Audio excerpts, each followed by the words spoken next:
So I was on my way home last night, and I heard a pretty good kind of like crack on my way home. And this does not look great. Yeah, that is not good. Got out here this morning, and it feels like the whole thing is just kind of like that. Like the pressure last night, I didn't even take a heavy bump or anything either. I was going about 40 on the highway, and it just cracked away, didn't it? The whole thing wasn't good in there. That's too bad. So I'm not sure how safe this is, because I think this is supposed to be a piece that's welded to the frame, and that the coil spring mounts to this mounting piece for the frame. I believe that's how that works. So I'm not sure. That's too bad. I thought this was a little bit more. I mean, this side was the worser side. The other side is in better shape for sure. Yeah, this side is in much better shape, which is funny because this was the side that started out as the worser side. This is how it should look.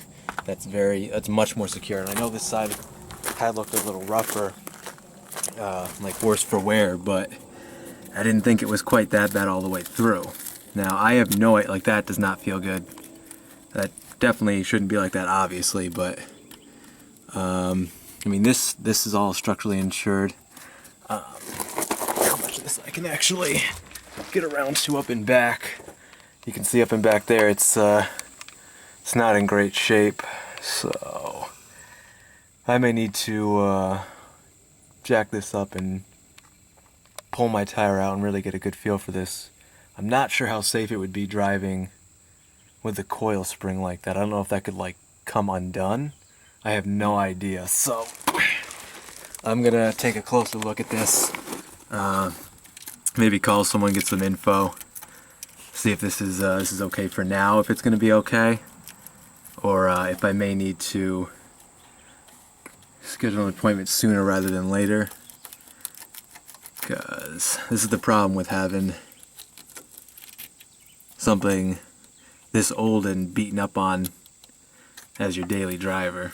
Never know. I always check it every day before I go for a drive or anything. I always check just under my Jeep, my tires, make sure I didn't hit a nail coming in or something, flat, anything just like that. I always check, so I'm glad I came out here and took a look at this, because that did sound pretty loud last night, but hopefully this isn't as bad as it looks and it can hold on to itself until I maybe get it replaced.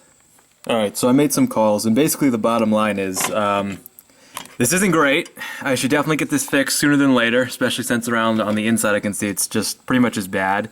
I've already scheduled with a guy who already did my same welds over here, so he should hopefully be able to do these. I'm going to give a call tomorrow and see if that works out. But basically, as long as I don't, do anything really stupid, or I don't hit any bumps real fast, I should be okay. The way he explained it to me is the coil spring should actually be held in there pretty good, and it would be pretty difficult to get out, because the rest of this is actually in okay shape as far as holding anything goes. So I'm gonna cross my fingers. Apparently it's a pretty big job. A lot of things got to come out, and the part has to be special ordered, yada yada, more money, more bullshit. It's a shit show, because I don't really have a ton of leeway room, along with after everything else I just had done, stuff I ordered and was going to order to fix up that. So things just can't always work out, I guess, but this needs to be taken care of, priority, and hopefully before too long it can get fixed up and I won't have to worry about it anymore.